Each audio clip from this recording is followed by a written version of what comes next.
Hi, everyone. I'm Ivan, a CFA charterholder and Chief Operating Officer at 365 Financial Analyst. I'm also someone who once sat exactly where you are now, feeling a mix of excitement and anxiety about the CFA Level 1 exam. Today, I'm here to offer more than simple strategies. I'm sharing genuine experience from my successful exam journey.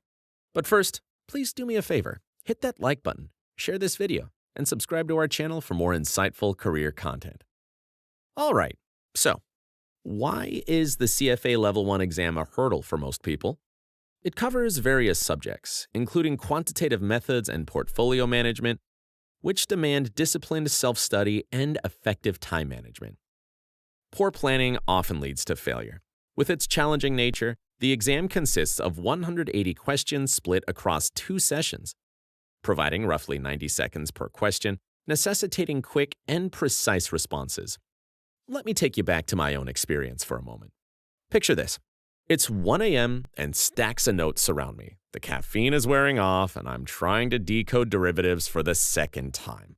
I just started a new job and had to be up for work in a few hours, making things trickier. That's when it hit me. It wasn't just about getting the material. It was more about figuring out a plan that fit my work-study life. How did I go through it?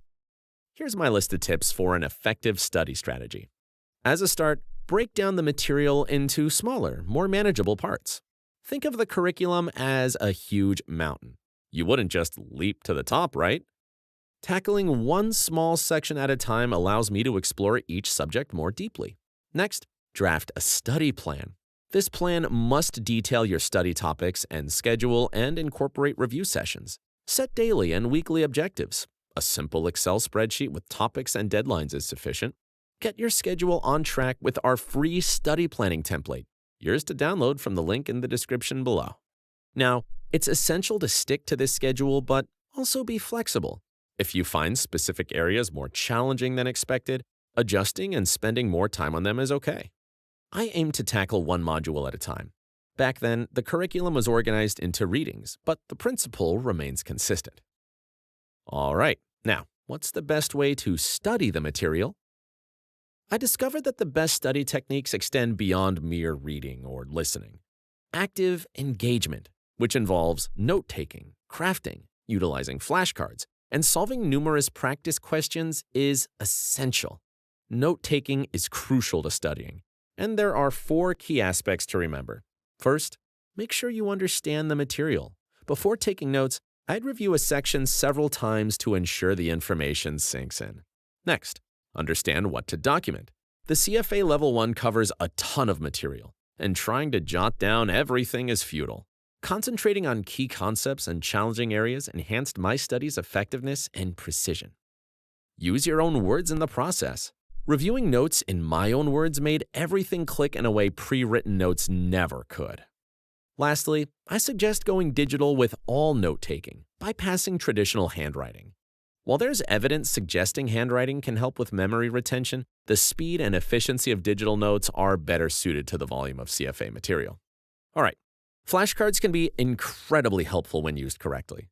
They were an essential study tool for me during the CFA exams, particularly for levels 1 and 2.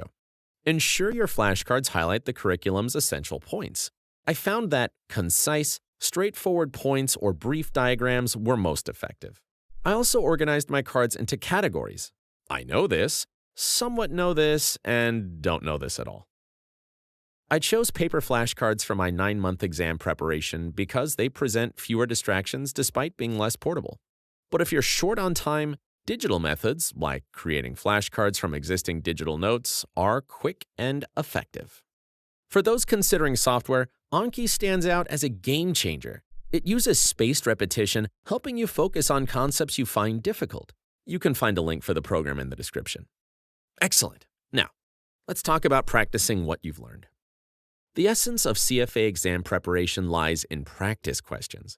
My top advice is to incorporate them into your daily study routine, regardless of whether you're engaging with video lessons or textual resources. If you answer incorrectly, note it and reflect on the reason. Should a brief review clarify the concept? Excellent. But if confusion persists, it's vital to review the pertinent information. So, How much time should you allocate to your preparation, and what should your daily study routine entail? The widely accepted benchmark of 300 hours for CFA exam prep falls short for roughly 95% of candidates. This has become somewhat of a misleading standard. Annual surveys on the CFA Reddit reveal that most who pass invest well over 300 hours, typically 400 to 500. The CFA curriculum is expansive, comparable to simultaneously tackling 10 to 12 college finals. So, I suggest going beyond the 300-hour study expectation. Dedicating 400 to 500 hours significantly boosts chances of success, mitigating the need for repetition. Now, when should you start studying? Give yourself 6 to 9 months before your exam date. It's basic math. Consider this.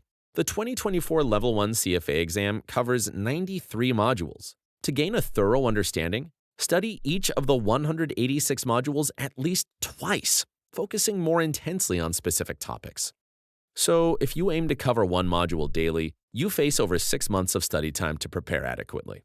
A time frame between 6 and 9 months allowed me to distribute my study hours more manageably. While the total prep time matters, the consistency of your study routine is just as crucial. Discipline is fundamental, so commit to daily study sessions and dedicate specific hours. Remember that the key to adequate CFA exam preparation isn't just the total number of hours you study, but also the productivity of those hours. For instance, 2 one-hour sessions are generally more effective and less exhausting than a single 2-hour block. Regarding daily study hours, start with 1 to 2 hours of study daily and gradually increase it. Aim for 2 to 3 hours daily 3 months before the exam and adjust to 2 to 8 hours in the final month. In the final 2 weeks, I concentrated on taking timed, full-length mock exams. After each mock exam, review the questions you missed or needed clarification on. Before we wrap up, let's talk about the study materials. Even with a university finance background, reviewing all CFA material is crucial. Don't dwell too long on the CFA Institute's extensive materials. They're thorough but time-consuming. Opt for a test prep provider to access succinct material and save time. But don't skip the CFA's practice questions, end of chapter exercises, and quizzes. They're essential. While mainly using a test prep provider, I reference the official CFA materials for deeper insights into complex topics. Our 365 Financial Analyst platform enhances your study and preparation, providing targeted resources and tools for success. And there you have it, my path to passing the CFA Level 1 exam. Remember, this isn't just about passing an exam. It's about setting a solid foundation for your career in finance. I believe in your potential, and I'm eager to hear about your successes, so please share any thoughts or questions you may have. Don't forget to hit subscribe and turn on notifications for more empowering insights. Thanks for watching, and good luck.